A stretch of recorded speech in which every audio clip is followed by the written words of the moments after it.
if we can make a comparison, would that put us in the kind of like this anemic economy that Japan has had with the lost 2.5 decades? Or is it more like 1970s style stagflation? What's the likelihood in terms of outcome here?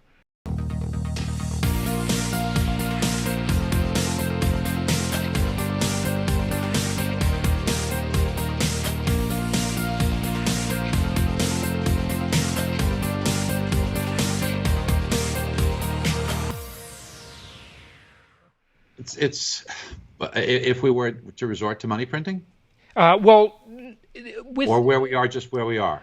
where we are, just where we are, Okay, and so and the likely here's what next steps, yeah, I okay, so guess. here's what the Yeah, economy yeah. is going to look like. So currently we will call this the lockdown stage, Hmm.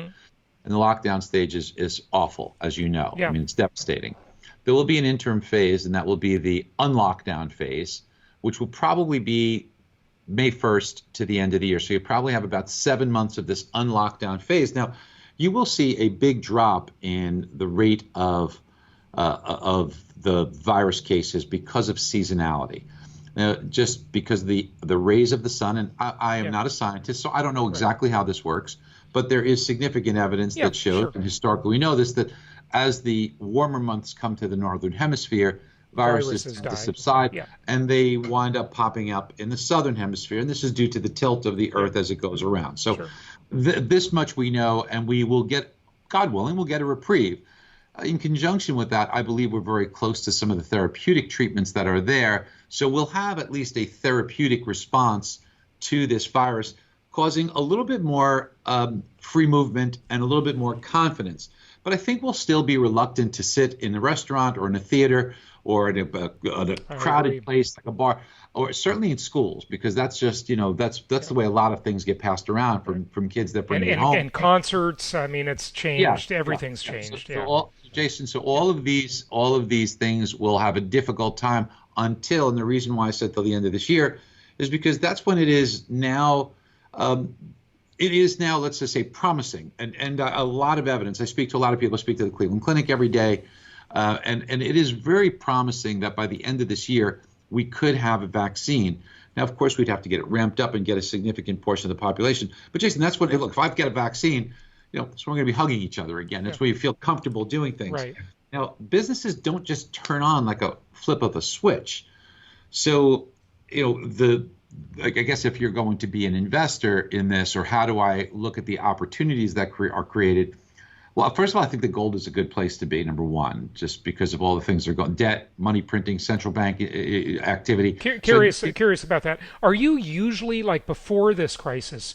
Would you have considered yourself a gold bug at all, or is that not a gold bug, but I do think that a small percentage should. insurance? Right. Yeah. It's just a Yeah. very small percentage, but now that should, in my humble opinion, for me, Got it. it's moved up to a larger percentage. Okay. Okay. Yeah. So I can only tell you what I'm doing personally. The other thing is that I feel that real estate makes for a very good investment because that does hold up in both environments, both inflationary and deflationary environments. Real estate would hold up well. And I think, Jason, that this period in time that we're about to go through will definitely take a hit to real estate prices. Now, commercial, I wouldn't go near commercial. I agree. People Yeah. are discovering that perhaps I don't need that overhead. So I think that the commercial markets will suffer a little Yeah. bit more. Yeah. I think the residential market will have a transition where we will see now a dip in pricing. I am estimating between 5 and 7%. I've got some great and brilliant colleagues that some think it's a little bit less than that, some think it's a little bit more, but I think it'll be about between 5 and 7% decline. But I think it's very temporary. As we head into 2021, as the virus, is hopefully combated with a vaccine, you should see a big resurgence in real estate. Now, it depends on how long all of the jobs come back, and I don't think all of them will. But if we get a significant recovery in the job market, well, you will have a very good housing market. And remember, residential real estate is typically purchased for the long haul. So I think you'll do very well, and you could look at the next 7 months as a good buying opportunity. Because look, just whatever, 45 days ago when we all still thought Corona was a beer, you would be looking at real estate in a difficult uh, competitive way. You know, Right. you get frustrated. Not a Yep. lot of properties. Multiple offers, bidding Well, wars. Yeah. Right. yes. So, Yeah. and while forbearance has its host of problems and issues and was done very irresponsibly by making it a free for all, and Hmm. it's very misunderstood because there are negative consequences, there is a positive effect for the real estate market because people don't have to rush to put their home on the market. They're not Right. going to head into foreclosure. So there is a stabilizing effect of this. Hmm. However, the way that it was done, now the FHA transactions have been rectified, but the way that it has been constructed has really pretty much disabled the non-QM market. It's disabled the jumbo market for now. And it's also made it for servicers a game of Russian roulette to close a loan for Fannie and Freddie.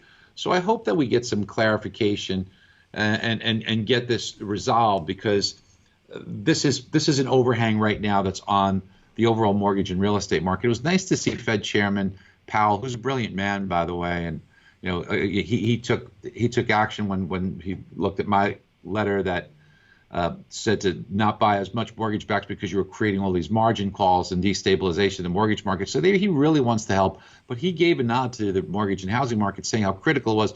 I think he wanted the head of the FHFA, Calabria, and the Treasury Secretary, Mnuchin, to kind of get the message that, guys, we need to protect the mortgage and housing sector Oh if this yeah. economy is going to come back. So let's hope that the message gets heard.